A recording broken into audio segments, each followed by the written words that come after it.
Welcome, Cinepals. I'm Jabby Kaway, joined by Andrew Flash Gordon. What's up? Again. And so we're watching Derry Girls, Season 2, Episode 1. We didn't even realize that the last episode we had watched was the season finale of Season 1. And so excited to jump into Season 2 with y'all. Didn't realize that was happening today, but I'm excited nonetheless. You guys, if you're watching this on YouTube, you'll see a cut-down version of our reaction because we can only show you a limited amount of picture-in-picture. But if you want to watch the whole thing with us, no cuts, no interruptions, no compromises, head over to our Patreon page, patreon.com/JabbyKaway, or become a member of this channel. You'll get access to the full uncut reaction, but you will need your own Netflix subscription so you can open up each episode in an adjacent window to our reaction. We will give you a 3, 2, 1 countdown sync, and it's like you're watching with two of your favorite pals from the internet.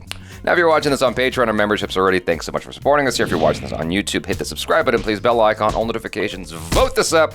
Let YouTube know you're enjoying what you're watching. Here we go. For generations, we'd known nothing but violence. Finally, we were saying, let's give peace a chance. She's up here! Jesus Christ! Parkinson, does she know what time it is? Hey, Parkinson, her. I've been up at my table with Parkinson. Close the door. No, Orla. Leave. And it was Wogan, for your information.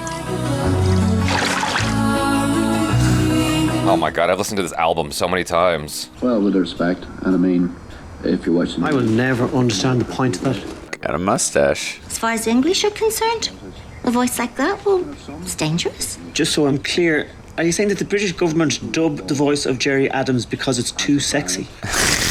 I have that in good authority, boy. Okay. Cock-a-diddle-day. No funny business with these Protestant lads, is that clear? I don't want anybody landing back here. Teenage boys can be very convincing, Aaron. I remember your father at that. End that sentence now. Nice. Please do. We're doing it for peace, all right, Mary? A piece of that fam. These prods have some serious moves up their sleeves, you know. They're not as fucked up about sex as we are. They've put the work in. They know what they're doing. They're people, Michelle. They're not the sex toys. I beg to differ. Looking forward to making friends with some lads. Lads aren't going to make friends with you, James. Lads make friends with other lads. God.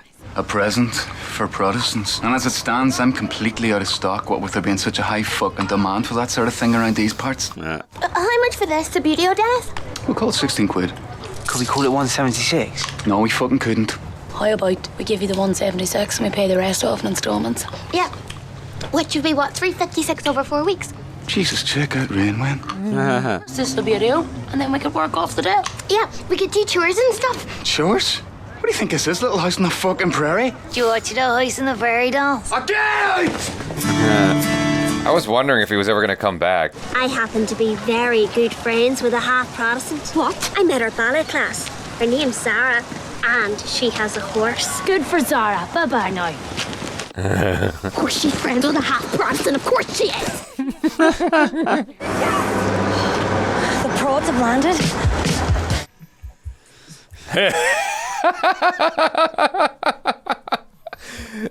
It's like the Protestant equivalent of the sister. Sister Michael. It's a pleasure. I know. Is everyone so desperate for them to mix? I think we should keep them separate. I think we should keep them in cages. I'm going to keep mine on my bed, where I sleep, in my knickers. Right. Oh, God. Do you see that? Yes. I'm sorry, but is he okay? According to this, you're going to need a buddy for tomorrow's activities. I beg to hurry. What? But that's not fair. He's the only good-looking one. The rest of us are right here. So should us two bad bastards hook up or what? I'm sorry? Will you be my buddy, please? What? He's so lame. And Philip, about the whole witch ear thing. Fine. We'll be your partner. Great. And just to be clear, are you a fully blown Protestant? Mediator's here. He's one of your lot. Not a priest. Amazing hair. Oh, for fuck's sake. Oh, him. I thought he gave up. As some of you may know, I took a bit of a sabbatical last year. Do you mean when you shacked up with a slut hairdresser, but then she dumped you? Raise your hand if you want to ask a question. I want you guys to give me examples of things that Catholics and Protestants have in common. So, right. Hallmarks. It's like drawing a blank here. Protestants like to march and Catholics like to walk. Okay, can we just... Jenny, could you just... Oh, you've already written it down, have you? Great, thank you, Jenny. That was quick. We all cry. We all laugh. We all dream. I just want to think along those lines for a moment. Catholics watch RTE. Protestants love Oh my God. Catholics have more freckles. Jeez. Protestants hate ABBA. Okay, thank you. Oh, wow. Is there anything that we all want? For this to be over. And we'll wrap it up there. Ace of base. Hello, mate. We heard you boys are having a party. No. We are now. Oh my God.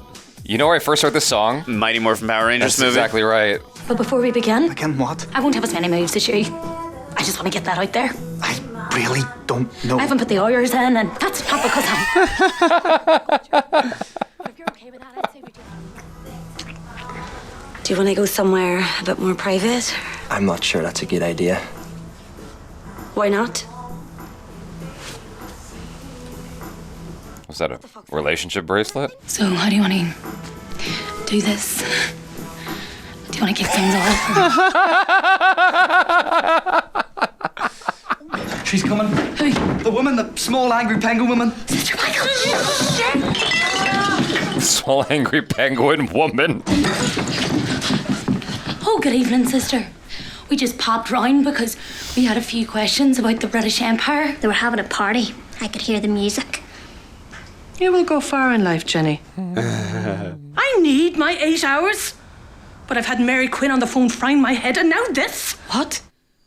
My mother rang. Why is everything okay? She was very distressed. She wanted me to pass on a message.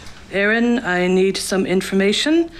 Can you find out, in a subtle way, if Michelle's mother was given the big bowl by someone she has since fallen out with, and if she can no longer bring herself to look? Shift it. Let's go. Come on. Sound a little. Jealous.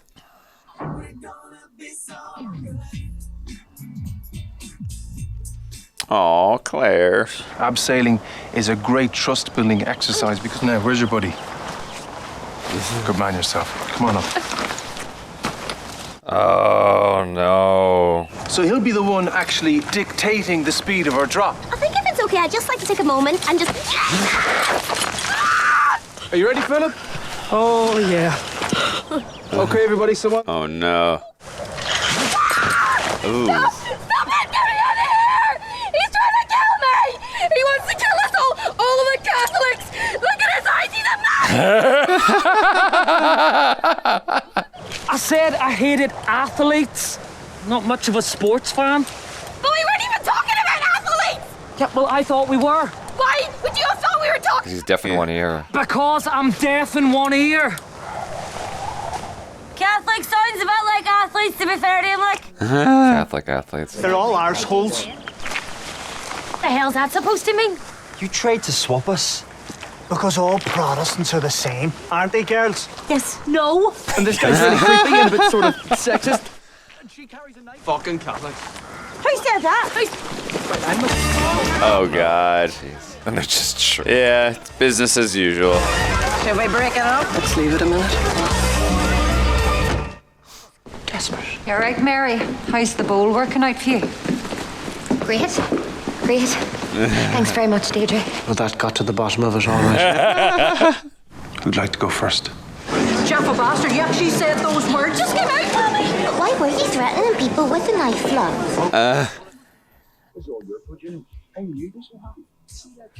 All your fault, Jerry.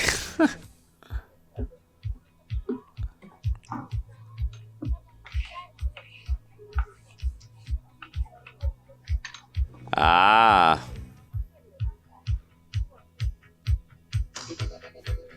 That's an interesting way to end that show, and that episode, rather. At the end of the day, we all do have parents, and ideally, they're all just as concerned about us. I know that's not true for everybody, but in that particular instance, all the parents were concerned about their kids equally and their well-being and making sure they, behaved correctly. In a comedic way, they're highlighting this clash that's going on. We are so good at emphasizing all of the differences between us and them, and not really able to look at the obvious similarities that the priest was pointing out. We all have eyes and a heart and feelings and desires and ambitions or whatever, and parents. The main girls were so willing to be accepted by the Protestants that there were just so many of these unfortunate circumstances that were happening, that there were misunderstandings that turned into the physical altercation. It ended up being really hysterical, but it was an interesting episode. I thought it was a funny storyline, just bringing the Protestants and the Catholics together. Just again, obviously with what's happening in the background with the war and all that, I thought that was a really cool way to just have them interact with each other, because we really haven't seen too much of that so far in the first season. So starting that off with the first episode, just thought that was an interesting way to start the season. I liked a lot of the interactions that they had with the guys. I thought it made for funny banter, and I don't know, it was pretty good. Well, what's interesting that you kind of pointed out there is that, along the way, our Derry girls are trying to do certain things. And from our perspective, we are sharing their perspective, so to speak. Even though it's absurd and weird, we are rooting for them in some way, on some level. And we kind of fail to see how awful they're treating these people. Yes. In a way, right? Until it comes out towards the end, right,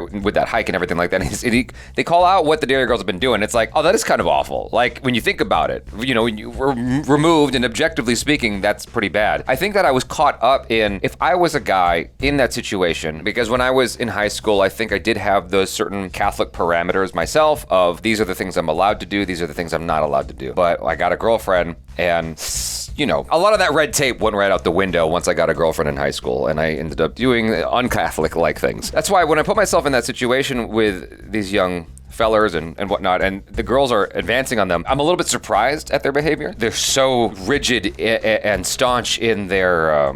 what do you call it? Purity bracelet? The purity bracelet, the sanctity of their promise, I'm a little surprised that they didn't just throw it to the wind. Good for them, I suppose. The show did a good job of showing me why they had the right to be indignant and outraged and start that fight with them. They set it up really well with one of the Protestants being half deaf. In that moment when Claire was talking about Catholics and Protestants, and he goes, I hate them all. I hate all of them. I'm like, it didn't dawn on me that he could have been thinking of something else. It didn't even cross my mind. And it wasn't helped by the fact that he had that kind of evil-looking smile when he's got her by the rope. I was like, what's he gonna do to her? I was scared for her all the same. And then when she finds out it was athletes, I was like, oh yeah, they did a good job there, making me forget and then coming back with that half-deaf thing. I also thought, too, it had nothing to do with the plot, but that whole little subplot of, Mary, worrying about the bowl and with Michelle's mom, I don't know. Again, it had nothing to do with what was happening with the Protestants and the Catholics, but I just...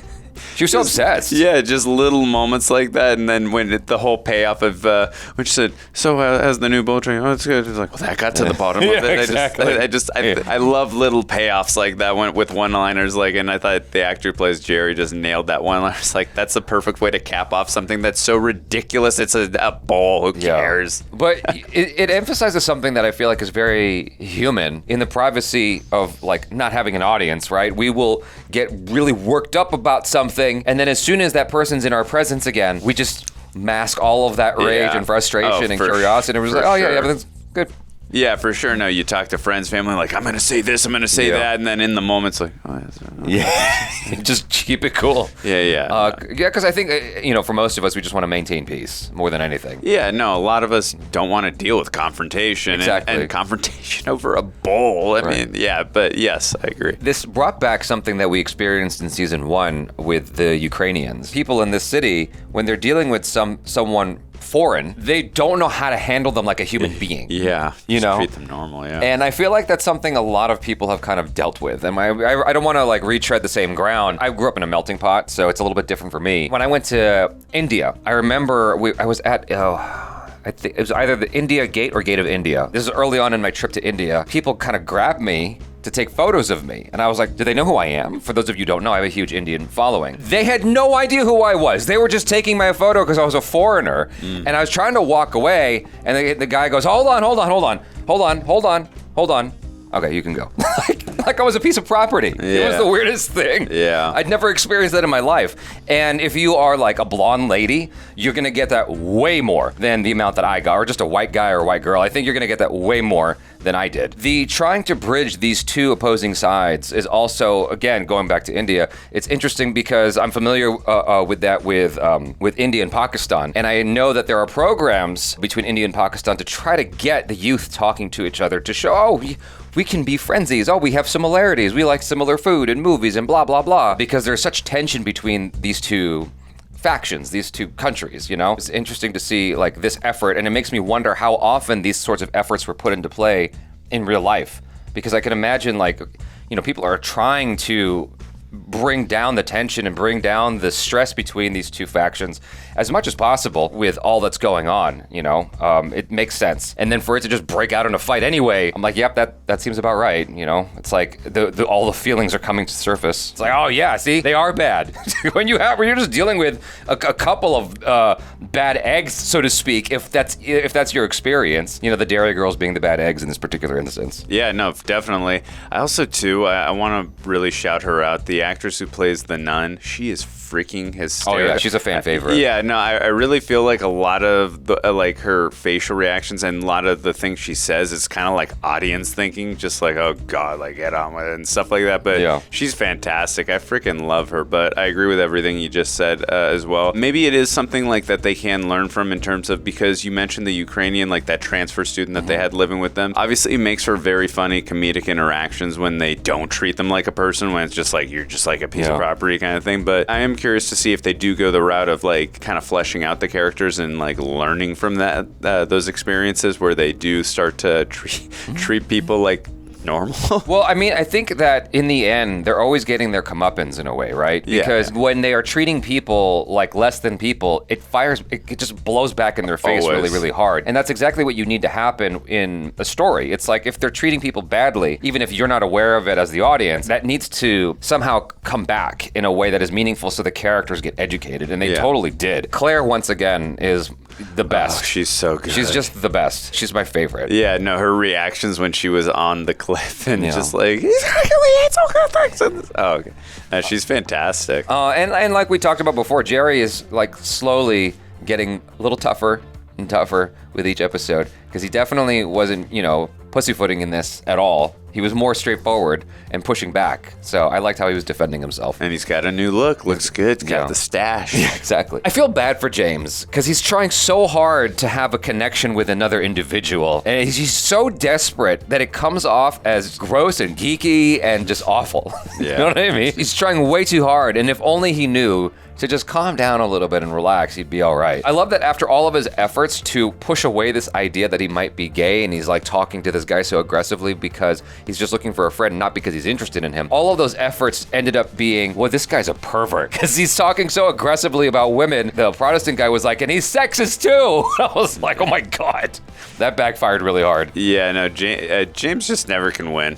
Everything he does just always blows up in his face. I wonder how that's going to play out in the episodes to come. So, on that note, you guys, thanks so much for hanging out. Hopefully you enjoyed this. I'm Jabby Kawai. This is Andrew Flash Gordon. Peace out.